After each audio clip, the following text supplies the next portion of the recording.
요즘 미국에서 시작해서 우리나라까지 퍼진 인기 키워드가 뭔지 아시나요? 바로 스탠리 텀블러입니다. 최근 불에 탄 차에서도 살아남은 스탠리 텀블러라는 영상으로 텀블러가 정말 인기입니다. 그런데 우리가 텀블러를 구입하고 어떻게 첫 세척을 하는지, 어떻게 관리를 하는지 몰라 그냥 대충 닫고 보관하지 않나요? 저는 스탠리 텀블러는 아니고 작년에 구매한 락앤락 텀블러를 구매하여 대충 주방 세제로 닦고 사용했는데 살림을 해보면서 그러면 안 된다는 것을 알게 되었습니다. 이번 영상에서 텀블러를 구매하고 어떻게 첫 세척하는지 그리고 텀블러 유지 관리법에 대한 영상을 소개해 드리도록 하겠습니다. 우선 첫 세척 관리법을 알기 전에 스테인리스 제품이 어떤 특징과 성질을 가지고 있는지 알아야 잘 관리할 수 있기에 이론적인 부분을 알려드리고자 합니다. 우리가 주로 구매하고 사용하는 텀블러의 주 재료는 바로 스테인리스입니다. 스테인리스는 정확한 표기는 스테인리스 강이라고 합니다. 스테인리스 강의 뜻은 스테인, 얼룩을 뜻하면 리스는 없는 이란 뜻이기에 이것을 합하면 얼룩 혹은 녹이 적거나 없다라는 뜻입니다. 스테인리스 강의 성분은 철, 크롬, 니켈을 혼합하여 만든다고 합니다. 이 스테인리스 강은 오염물이 잘 들러붙지 않고 고온을 견디는 내열성 등이 강한 제품이기에 우주선, 의료기구 등에 많이 사용한다고 합니다. 이러한 특징으로 제품을 만드는 데 어려움을 가지고 있어 제품을 제조하는 데는 다량의 연마제를 이용하여 가공을 합니다. 이 연마제의 주 성분은 탄화규소라고 합니다. 전 세계적으로 이 연마제를 법적으로 전부 제거하고 판매해야 하는 규정이 없기 때문에 보통의 스테인리스 제품에는 연마제가 묻어 있을 가능성이 크다고 합니다. 그래서 스테인리스 제품을 처음 구매하고 나서 세척 방법은 다른 제품과는 다르게 진행을 해야 합니다. 스테인리스 제품, 즉 텀블러의 첫 세척 시 준비물은 식용유, 키친타월, 가탄산소다, 구연산, 뜨거운 물이 필요합니다.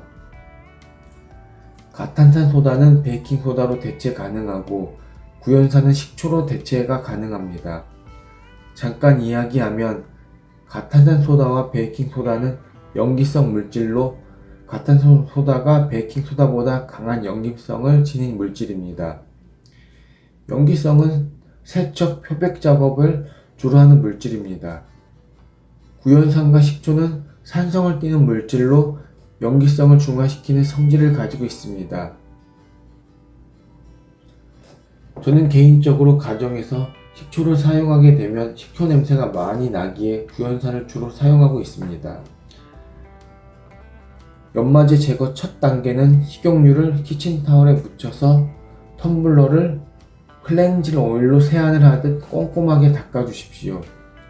특별히 주의를 기울여야 하는 부분은 제품의 가장자리나 뚜껑 등의 날카로운 부분을 신경 써서 닦아주시면 좋습니다.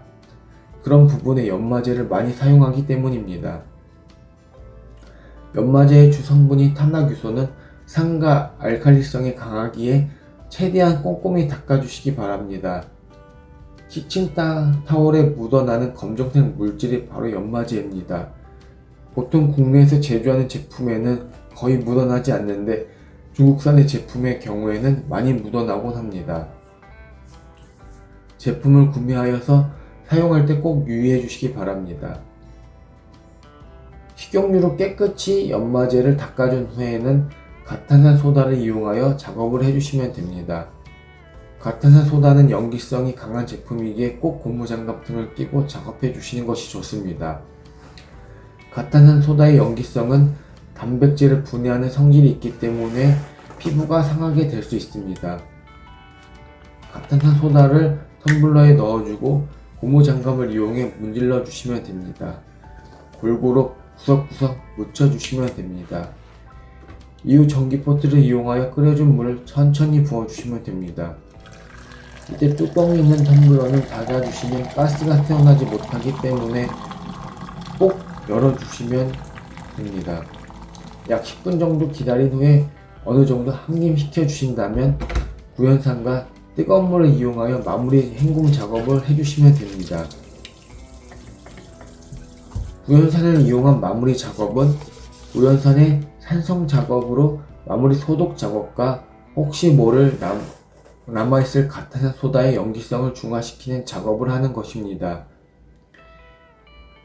이후 잘 말려주시면 새 텀블러 세척은 모두 마무리되는 것입니다. 다음으로 많이 사용한 텀블러 세척법에 대해서 알려드리도록 하겠습니다.